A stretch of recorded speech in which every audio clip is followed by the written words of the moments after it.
samirana amri Om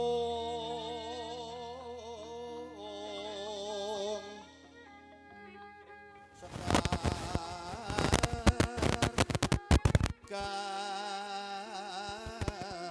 Kadung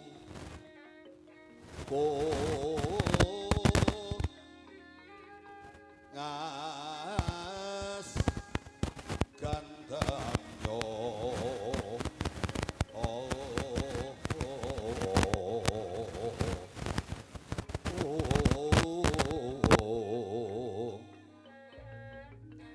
Maweraras Ratnaning driya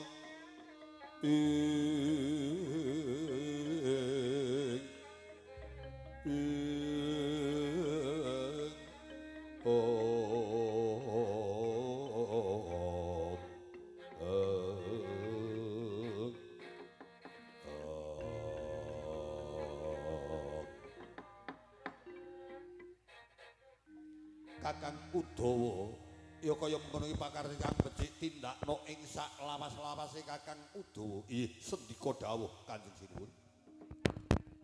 Adhiku Nalendra Agung Binetara, Di. Mula pun Kakang Prapta ana negara ing Dwarawati krungu tembang rawat-rawat kula bakul sinambing pawarta. Binandung ing Karna jare putraku Abimanyu dina iki bakal bangun kasatriyan Tanjung Anom. Sajroning pun Kakang midhanget aturi para kawula. Para panjenayakaning praja milu bombong dene bocah nom-noman wis duwe ati kang wening kang bisa majokake ana ing padesan Karang Pradesan. Gedene ngono Nuswantara. Mula kang pun Kakang kepingin tambuh marang adiku Sri Bathara Kresna iku tembung iku bener lan nyata apa ming apus krama. Koko Prabu Owasi Daladara inggih menika ingkang dereng kula aturaken menggah anggenipun yoga kula pun Abimanyu badhe mbangun kasatriyan Tanjung Anom. Kang mongko mboten lepat saking Prabeya lan ugra saking Jawata. Mongko kula mangertos saranane mbangun kasatriyan Tanjung Anom mawi sarana tumurining wahyu eka jati. Yen menika saged tumurun wonten kasatriyan Tanjung Anom mestinipun anak kula pun Abimanyu saged kasembadan sedyanipun. Namung kewala yen anak kula boten saged nampi nugra ingkang sinebat wahyu eka jati, menawi akeh nganggo lamun menawi anak kula badhe saged bangun kasatriyan Tanjung Anom. Sigra bala tumingal acampo perang sami ngedali ler tatet wileting kata dayawangkung manguncan niti ing benjang sang haji mijil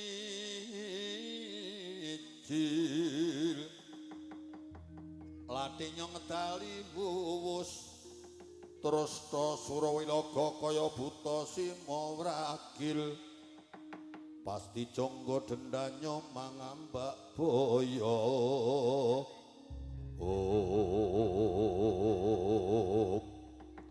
Sobyar kacar wekta wau dering purna sabda pandikaning Nalendra ing Dwarawati kaliyan Nalendra ing Mandura Prabu Baladewasi Jaladara bisa manani kanyut kang pinangka wardi. Kanyut ujare wong inang wardi ujare wong idut nginang durung abang idot durung tupete sing sapta petawa. Kaya kesaru gegering jaba getering paseban kadya klebon amuk sinten ingkang lumepet wonten sithih inggih negari Dwarawati prepeh-prepeh pindha sata manggaya krama kilurah Semar Badra minyak sagung tataning Prawadyabala ing negari ing Dwarawati. Oh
Caraka kang ning Pusprapta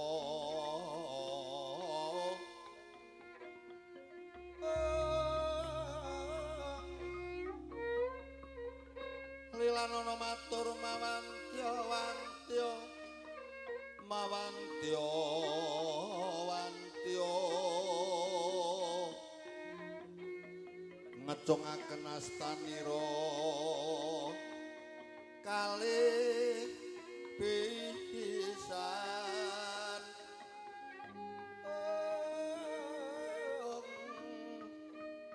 ler muka konjeming gesma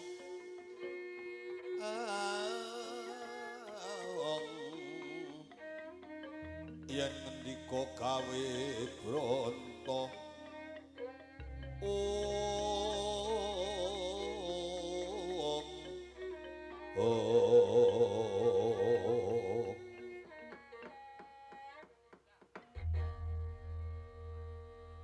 Ewang suksma mangadili sinunggi tatana warat kula Samba Winubrata paring dawuh Kanjeng Rama kaya durung suwe ingsun embal pangandika pon ranaya kumudhuning kawula cilik tatan sisip ing pandulu kaya praptane Kakang Semar Badranaya Samba iki les menika Kakek Semar ingkang Barapta wonten ing Gari Dwarawati monggo klati murba dumateng kaki Semar Badranaya Kanjeng Rama Diwaji. Ora mengko Kakang Semar Badranaya durung nganti tak sinunggata uba rampen unjukan ingkang sarwa maneka warna. Waspadake Kakang Semar Badranaya Kakang kanthi widodha sak lakunira Kakang Semar Badranaya coba maturaken kanthi prayoga Kakang Semar Badranaya begegek ugek-ugek sadurita mel-mel den ndara kula Kresna sowan kula kanthi widodha nir ing sambikala boten langkung ingkang Abdi Semar kepareng ngaturaken sumukming pangabekti mugi kunjuk sahandhaping pada ndara kula nalindra ing Dwarawati Prabu Bathara Kresna. Iya ya Kakang Semar tak tampa orewat prayoga nonggon para maraksawan Kakang Semar Badranaya. Nggih, sampun prayogi lenggah kula. Kakang Semar Sakpatara nggonira prapta ana negara ing Dwarawati hamung aku ngaturake pambagya sak pratamu Kakang Semar Badranaya kanthi widodha sak lakunira Kakang Semar Badranaya Ndara Baladewa nggih Den wilujeng lampah kula pun langkung ing Abdi Semar kepareng ngaturaken sumengkeming pangabekti mugi kunjuk sandhaping pada paduka Kanjeng Sinuwun Prabu Baladewa. Ya. Kakang Semar ndak tampa ora prayoga nunggun para maraksawan Kakang Semar. Nggih, Den, matur sembah nuwun. Sampun prayogi lenggah kula. Kakek Semar Badranaya kula ngaturaken sumengkeping pangabekti mugi kunjuk ndara kula sambut katingaren janur gunung ya nderekake ngaturake pambagya. Senadyan aku Semar Badranaya satriya garba ruci ngaturake pambagya. Inggih, Den, ndara kula setyaki kula tapi. Nadyan aku patih Udawa ing Wiradara kandhang ngaturake pambagya wah. Kabeh-kabeh do ngaturake pambagya ora kaya dina iki kepara do gapyak-gapyak sumanak-sumanak.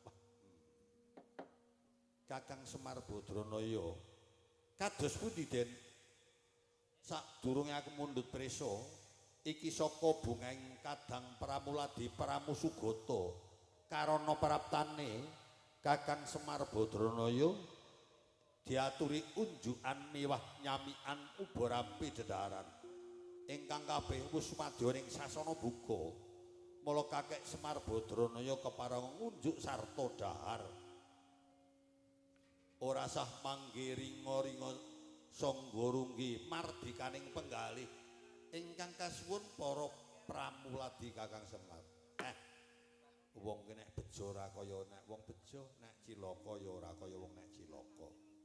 Swargane Semar ki nek kowe medhaya nang ngene wong duwe dasar blobo teko awit mau bengi, wah gedhange kukus pirang-pirang. Nganti ana sing gawa kresek kemunggah nang panggung barang. Wah, dak. Ana sing gelas ki biasane nek gelas ki isine wedang kok gelas kok isine kacang. Aku yo gumun open. Wah, ana sing waranggana nganggo tas kertine isine buku ning isine gedang kukus. Werna-werna nggih matur nuwun Den. Wah bar daharan darun nebengi ngertine iki ana sing muni iki sego wadang apa piye iki? Wah, wis dijoki. Asing muni iki tangi turu cek-ucek mau. Iya. Durung ngemek segane anget apa ora lah. Wah, segane anget ya. Wah, do bar dahar ana juragan munggah panggung ngedumi rokok telumpak. Wah, iya. Nggih matur sewu sepanuwun Den. Dene paduka caos dedaran mugi dados sarana gesang kula sehat wonten ing donya menika saengga kawula saged ngladosi sok sinten kemawon. Iya Kakang Semar Badranaya. Nggih. Kakang Semar gandeng lungguh wis katon tumata, wis katon asat. Sajak sumengko pengawak bojro Andamarsasi kacandra lini netra gregeting wadana glegaping pasuryan tepunging wimpama wigati mula Kakang Semar ala lan becik bener lan luput sira matur Kakang Semar ana wigati apa Kakang Semar prapta ana negara ing Dwarawati. Dalah. Kondo panitia. Ya gokok ya ana sing heeh. Ya gokok ya ana sing nyampi di kolektor barang. Oh nggih. Niki rokoke kurang papat, Pak. Niki kok TikTok kolektore teko niki. Nyambi wiyaga karo nakei. Do mutake huda-huda. Ana sing nyarutang ya ana sing ngemplang. Monggo niki TikTok kolektor kejeme Raja Wali niki. Nek nganti kok urunane kok ora ngenai malah bojone sing digolunga. Aku yo kek gumun iku jakete coklat to, dek kolektor kok jakete amoh iki.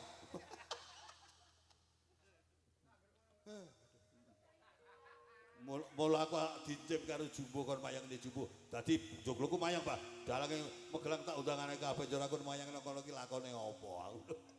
Kono kon wong kuwi lho, tak goleki sing saru kuwi kok ngono. Oh iya.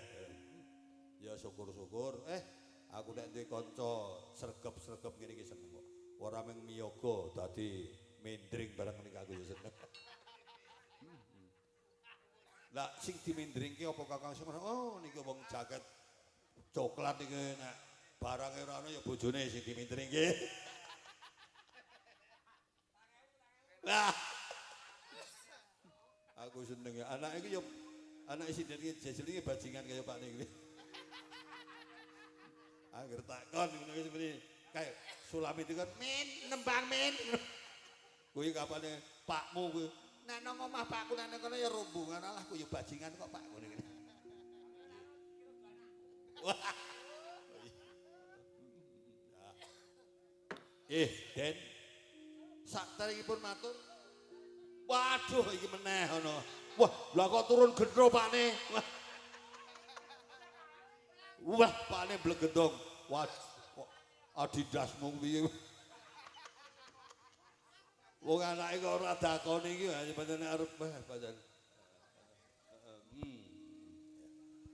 Suwan kula ingkang sepisan uninga kraton ing Dwarawati kaping kalihipun menika amaratipun kula dados pamomong. wekdal menika momong wonten kasatriyan Tanjung Anom. Inggih dara kula pun Abimanyu badhe mbangun kasatriyan Tanjung Anom. Inggih. Iya Kakang Semar. Nanging saranipun kedah mawi tetumbalan ingkang aran Kembang Cangkok Wijaya Kusuma. Lah mila wekdal menika Kembang Cangkok Wijaya Kusuma badhe kula ampil. Mangke sak sampunipun paripurna anggenipun bangun kasatriyan Tanjung Anom, Kembang Wijaya Kusuma badhe kula kunduraken wonten negari Dwarawati. Koko Prabu Baladewa gandeng menika kalebet sesepuh kula dene Kakang Semar badhe ngampil Sekar Cangkok Wijaya Kusuma kados pundi Kakang Prabu Baladewa? Di parayoga gandeng anakku Abimanyu bakal bangun kasatriyan Tanjung Anom. Mula dina iki wenehno wae enggal paripurna anggone bangun kasatriyan Tanjung Anom. Yen mono Kakang Semar tampan ana Kembang Cangkok Wijaya Kusuma Kakang Semar Badranaya.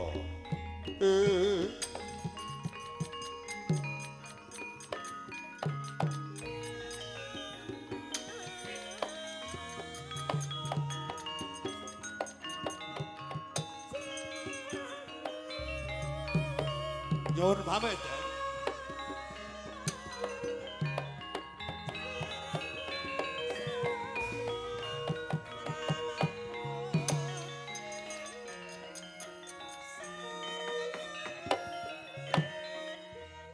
Gocap kacarita nalika semana Kembang Cangkok Wijaya Kusuma ya Kembang Wijaya Mulya kendran saking gedung pusaka Gua Garwane nata ing Dorati Prabu Batarasna menapa ingkang dados kedadosan wonten ing kraton Dwarawati menika wonten pusaka Kyai Senjata Cakra mangertos pilih Kembang Cangkok Wijaya Kusuma Mendra saking kraton Dwarawati mangkono jengkar saking gedung pusaka niup ing Jumantara nututi lampahira Kembang Cangkok Wijaya Kusuma.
Kresna sinayeng gelung mangayataken ing bono mila karya labu padya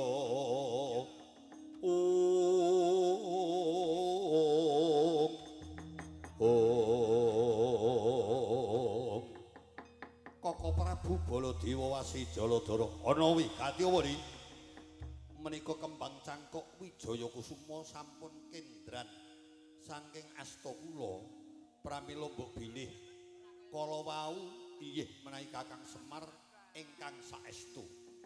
Mbok bilih mangke Kakang Semar nek sang Pindhawarni kados pundi. Kaping kalih menika malah senjata cakra nungka lampahi Kembang Cangkok Wijaya Kusuma. Pramila wekdal menika kundur lan botenipun kula borongaken Koko Prabu Baladewa. Lah, dalah keparat. Yen ngono iki mau dudu Semar sing saknyatane ingkang rayi boten mangertosi namung pundelan boten bejagan Allah. Entar ana Semar bodono lah.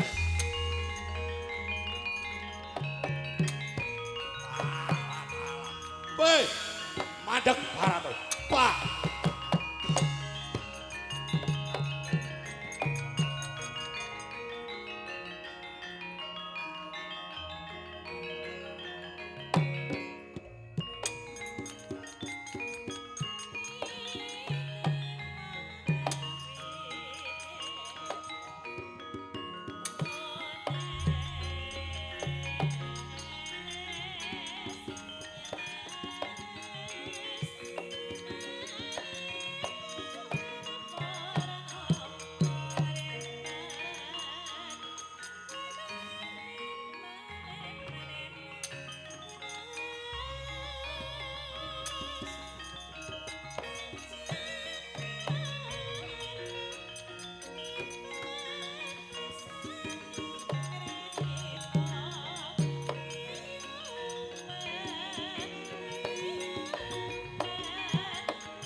Kurup Sumba Wisnubrata paring dawuh Kanjeng Rama Diwaji lan murunga kratoning Dwarawati dadi ajanging perakan marga saka partining Kakang Prabu Baladewa.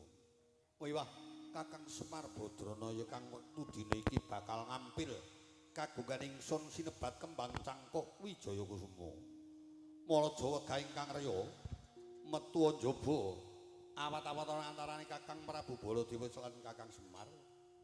Amarga yen dadi peperangan cilik loro gedhening pati kratoning Dwarawati bakal ana perkara Sumba Wisnubrata. Piye sendika dawuh Kanjeng Rama Diwaji boten langkung. Dinten menika ingkang putra bari nyuwun pamit madal pasilan. Kanjeng Rama Diwaji, iya Sumba, aja ninggal duga kelawan prayoga klub Sumba Wisnubrata. Dateng sendika Rama Diwaji. Nadyan ing rayi pun Setyaki Yudana nyuwun pamit minangka tameng Projing Durati nyuwun pamit madal pasilan Kanjeng Koko Prabu.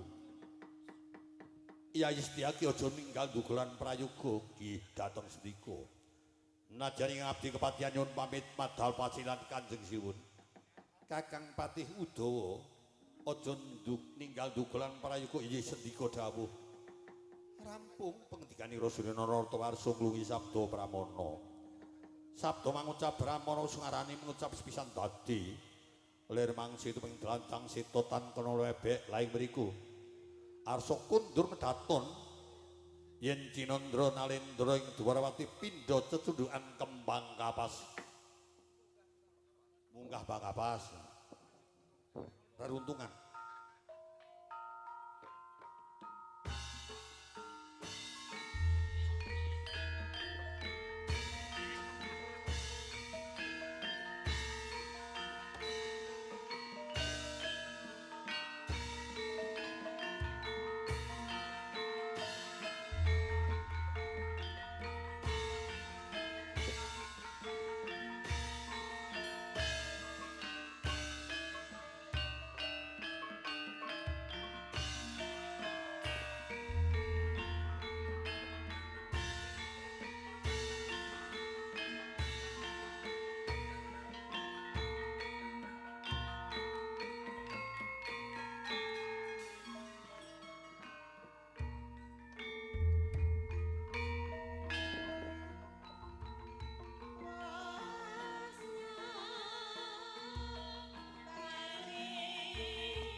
Kayung.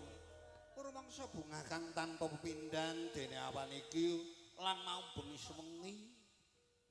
Grup rombongane awake dhewe tinimbalan suwantung lalatan bangkle kene. Iya ya heeh. Liwat mung telepon wae kok, Nduk. Iya. Saka panitia sedekah bumi Bengkle ngersakake aku sak kanca melu mangayu bagya nggone kadang-kadang ing dusun Bengkle nganakake syukuran sedekah bumi. Iya ya heeh. Gandeng awake sing tinimbalan swanana kene sak pangompyong sak bubare sedekah pring bune muga ing desa Bengkle manani desa sing gemah ripah loh jinawi kartata lan raharja. Paring ngono do gampang lulik sandang lan pangan. Sing do dadi pegawe ya munggah pangkate gedhe bayare. Sing do kawula tani sing biasane nandur cengkeh. Wah, metune biasane 1 ton muga-muga 3 ton. Nang kene aku ya kadang dalang Pak Jumari mebengi yo. Salaman karo aku piye panene cengkeh lumayan Pak aku nek nebaske nek ngomek cengkeh nek biaya ngomekke tok 16 juta. Wah apik. Ya muga-muga li nandur cengkeh Pak Jumario metu sing matikel-tikel. Lan aku ya sak bubare aku sak kanca saka ing kene mengko ya diparingi slamet sehat waras mongko sinabuhi akeh dalange. Sing wis akeh dalange ya apa kuwi tegese akeh rezekine nek aku ya upama entuk rezeki akeh gandeng anakku ki ya ana sing melarat durung di omah barang. Ya muga-muga iso tak nggih ke omah anakku. Nek kaya surat wong dalang wis mobil wis duwe. Muga-muga saya akeh rezekine kena nggih bojo meneh. Mosok ijen kok kuat ki nek bengi iki njur nek krasa ki apa dijepitke galar apa piye. Aku rak yo malah mesake. Nek sing anake urung lakoni ngono wong urung weruh rasane. Ning njaba ning nek pakne lunga